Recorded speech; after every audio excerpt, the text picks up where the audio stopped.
Sejam muito bem-vindos ao nosso canal. Aqui trazemos informações de fundos imobiliários e ações no Brasil e no exterior. E no vídeo de hoje vamos falar da Usiminas, uma grande empresa nacional voltada para a área de siderurgia. A empresa já pagou dividendos aí de praticamente 10% ao ano, mas a gente observa aí uma queda nos preços das ações desde o pico do ciclo até agora e uma leve retomada nos seus preços. Vamos entender um pouco melhor como é que foi o seu fechamento de resultado de 2023 e ver um pouco aí como são as perspectivas futuras da empresa. Se o vídeo ajudar em seus estudos, fique à vontade para curtir, compartilhar e se inscrever em nosso canal.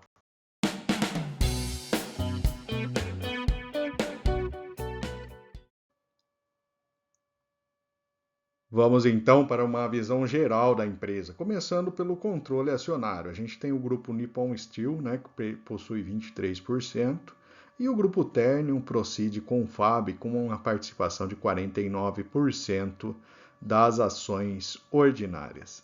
Já as ações preferenciais, a gente tem grande parte das ações no mercado, né?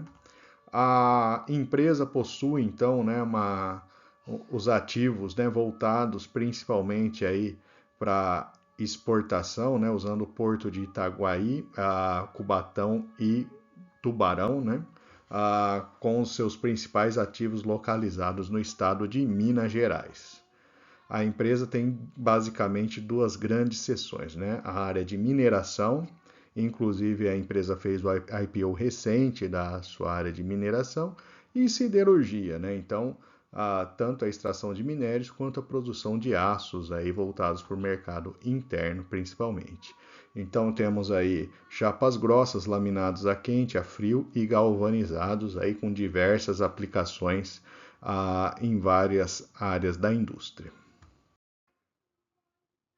Trazendo então uma visão dos resultados anuais da empresa, a gente observa que o pico do seu resultado foi em 2021, resultado bastante positivo aí, puxado pela alta principalmente aí das commodities no mercado internacional, especialmente minério e aço, né?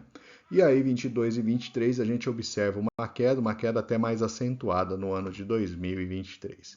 Se a gente olha só os quartos trimestres dos últimos 4 anos, a gente observa aí claramente essa queda dessa receita, né?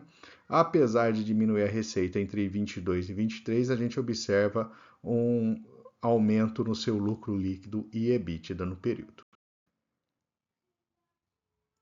E nesse último trimestre, a gente observa especialmente a área de mineração, responsável por 55% do resultado, 45% na siderurgia. Esse histórico aqui é um histórico interessante para você que é acionista e tem foco em dividendos, né?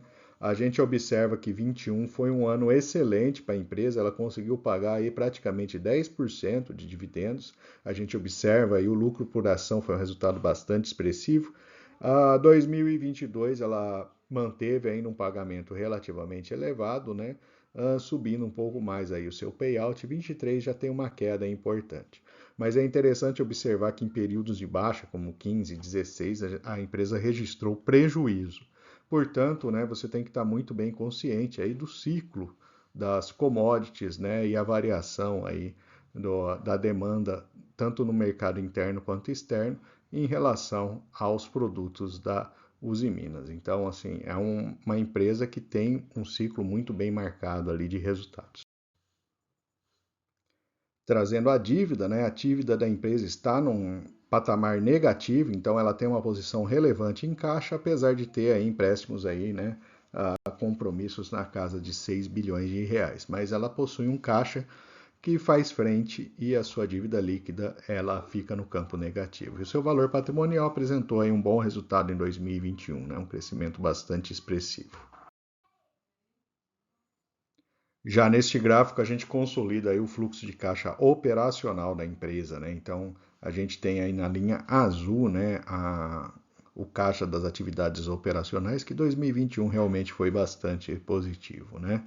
E a empresa aí fazendo também investimentos, né? A gente vai ver ali que de 2022 para 2023 teve um aumento aí de investimento, em patamares menores do que vinha praticando, mas é um aumento também do investimento da empresa. Neste gráfico a gente tem a evolução da relação preço-lucro e preço-valor patrimonial e fica o alerta, né? Como a gente tem variações bastante relevantes de lucros da empresa ao longo dos anos, né? E essa relação ela começa a ter uma distorção relativamente significativa, né? Comparando a Uzi Minas com CSN, Gerdau e Ferbasa, as empresas nacionais, né? E também com a Parker Hannifin e a Nucor. A gente observa ali que em termos de dividend yield, a Uzi Minas está pagando bem menos que as empresas nacionais, né? As empresas americanas, né, estrangeiras, normalmente têm um patamar de pagamento de dividendos mais baixo, lembrando que é um dividendo em dólar, né? Então a comparação não é totalmente direta, né? Em termos de margens, né, a gente observa ali que tanto os Minas quanto o CSN estão em patamares de margens bastante baixos nesse momento, né? Isso que a gente extrai aí dessa tabela. Neste gráfico a gente tem a evolução ali da cotação da ação, né? Então ela já esteve a patamares bem mais baixos de negociação, né? Atingiu um pico ali em 2021 e vem caindo desde então, né?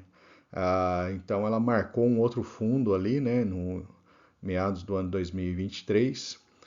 A gente observa ali, né? Então 2015 para 2016 teve uma situação dessa, 2020 outra.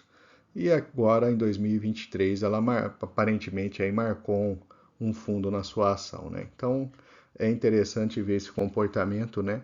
E a gente observa também o ciclo, né? Quando pega um ciclo de baixa, aí a tendência do patamar de negociação da ação é de cair bastante, né?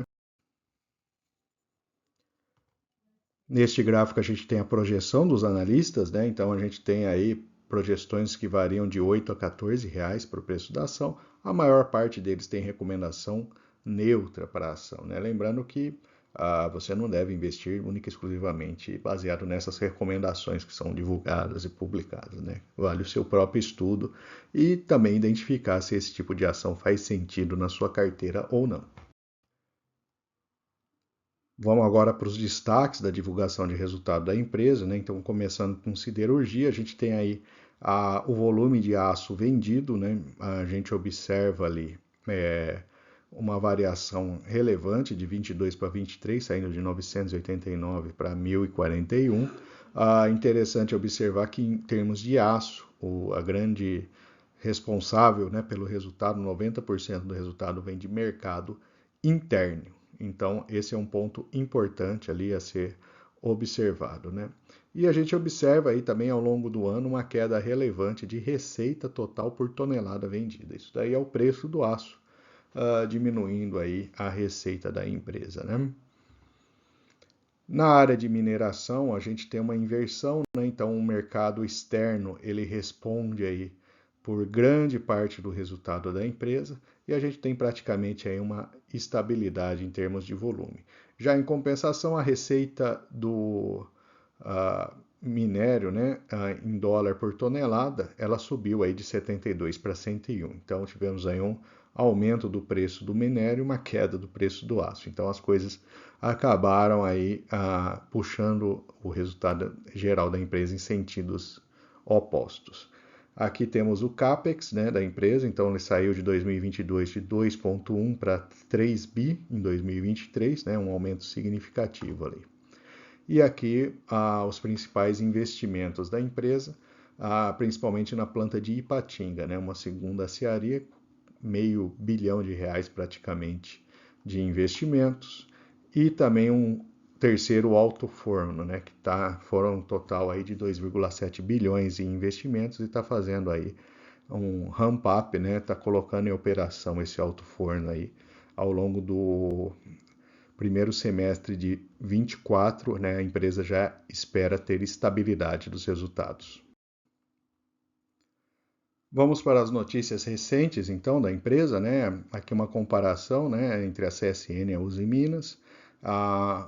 O Itaú, né, por um lado, ele rebaixou a CSN e elevou a sua recomendação para a Uzi Minas, né? A Uzi Minas investindo 950 milhões para aumentar a eficiência operacional em Minas Gerais, né? Então a empresa é uma grande investidora aí no estado de Minas Gerais. E ela estabelece meta aí de redução de 15% de emissões até 2030, buscando aí esse viés aí da área de ESG. E finalmente vamos trazer os pontos positivos e negativos para investimento nas ações da Uzi Minas. Do lado positivo, a empresa está com um cenário de dívida muito tranquilo, né? Ela tem caixa aí maior do que a sua dívida, ela tem feito investimentos em melhorias operacionais, o preço da ação em menor patamar do que já atingiu no histórico recente, então acaba sendo muito melhor aí pegar a ação nesse preço do que há algum tempo atrás. E a siderurgia voltada para o mercado interno e a mineração para o mercado externo. Então, a gente observa aí um certo equilíbrio de forças ali. Em momentos em que uma área está pior, a outra consegue manter o resultado e vice-versa. Do lado negativo, houve queda na receita, né? O setor é cíclico e o investidor desse tipo de ação tem que tomar muito cuidado para não surfar a onda ao contrário, né? Entrar em um momento inadequado na ação e aí amargar aí anos até ter a recuperação do ciclo. A empresa paga bons dividendos, pagou no momento, né? Mas ela só faz esse pagamento quando está em alta desse ciclo, né? Então, assim, os dividendos são bastante cíclicos e assim como é o resultado da empresa, né? E a empresa está no momento aí de margem mais baixa, como observamos ali na comparação com outras empresas do setor. Espero que tenham gostado do vídeo do nosso canal. Segue aqui o link para o canal, caso vocês não sejam inscritos e tenham interesse em se inscrever. E uma opção de vídeo em um dos playlists nossos que a gente tem no canal, com diversas opções de ação. E lembrando, o YouTube liberou recentemente o botão Valeu Demais para o nosso canal. Então, se você deseja contribuir com esse trabalho, né, fique à vontade. Clicando no botão ali, ele deve abrir opções. Se não quiser contribuir, você contribui também compartilhando e curtindo o vídeo. Muito obrigado e até a próxima.